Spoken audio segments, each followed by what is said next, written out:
Camping Simmerwille in Kolm-en-Zwaag komt in nieuwe handen. De nieuwe eigenaars, Laurens en Brigitte, binnen zuiver verneemde Nederlanders. Liefst 3 keer dienen ze mij aan het televisieprogramma Ik Vertrek.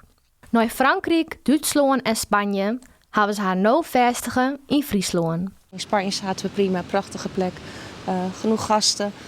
Maar door alle reisbeperkingen moesten we steeds de groepen annuleren en daar waren we op een gegeven moment klaar mee. Toen hadden we zoiets van, nou, we verkopen de handel en we gaan terug naar Nederland. En deze camping kwamen we tegen en dit vonden we zo'n mooie plek dat we meteen zoiets hadden van, dit doen we. Ja. Ik wist niet dat Friesland zo mooi was, eigenlijk.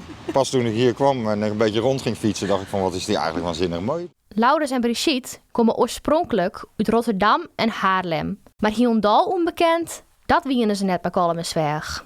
Toen ik een jaar of 20 was, heb ik hier gekampeerd. En mijn allereerste hond heb ik toevallig hier vandaan, een dorpje verderop gehaald. Ja. En ik wist nog dat het heel mooi was. Dus ik zei tegen Lau, als het nog steeds zo mooi is als toen, dan is het daar echt prachtig. Ja. Jouw dijstige eigenaars, Jim en Hanneke Arigi, dragen Simmerwille oer om Jim zijn zoons de Winskin oerlid. Het stel vindt het wel dreig om de camping uit handen te gaan. Want die is al meer dan 50 jaar in familiebezit. Toch smijt ze Jim en Hanneke haar geen zwargen. Mijn Laurens en Brigitte hebben het vertrouwen dat ze het bedrijf voortzetten op de manier waarop het start is, trouwensheid en mem. En dat is een bedrijf met een protte grien, protte vrijheid in de tuinerij, waar respect is voor rust en respect voor het grien. En waar het eigenlijk een beetje simpel en eenvoudig is. Dus nog het kamperen echt wat kamperen is. Nou, wat leuk is dat hier een soort kantine zit, een sportzaal was dat vroeger. En die willen we weer in ere herstellen. Dus het wordt weer een sportzaal. Daar ga ik ook pilates en yoga en ouderregime geven. En ook voor mensen uit de buurt, want we willen ook dat de camping weer een buurtfunctie krijgt. En gasten die hier komen kunnen ook meedoen. En er zit ook nog een sportveld bij de camping.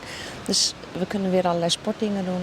Jim en Hanneke vinden het een geruststelling dat de nieuwe eigenaars Simmerwille net vol slijn over de kop heljen. Toch is het wel een flinke omslag als zij aanst de camping na al die jaren efter haar litten. Het lastige is dat we hier al die jaren, we waren hier dus meer dan 50 jaar, altijd in het boetenleven zitten. Dus een protte grien en tuinerij. En dat zullen we missen, want we kregen nou maar wat ze dus zeggen, zo'n postzegeltuntje. Het is een beslissing die we nemen moeten. En hier rent zo voorspoedig dat ik dat waar ik al aan. Ja.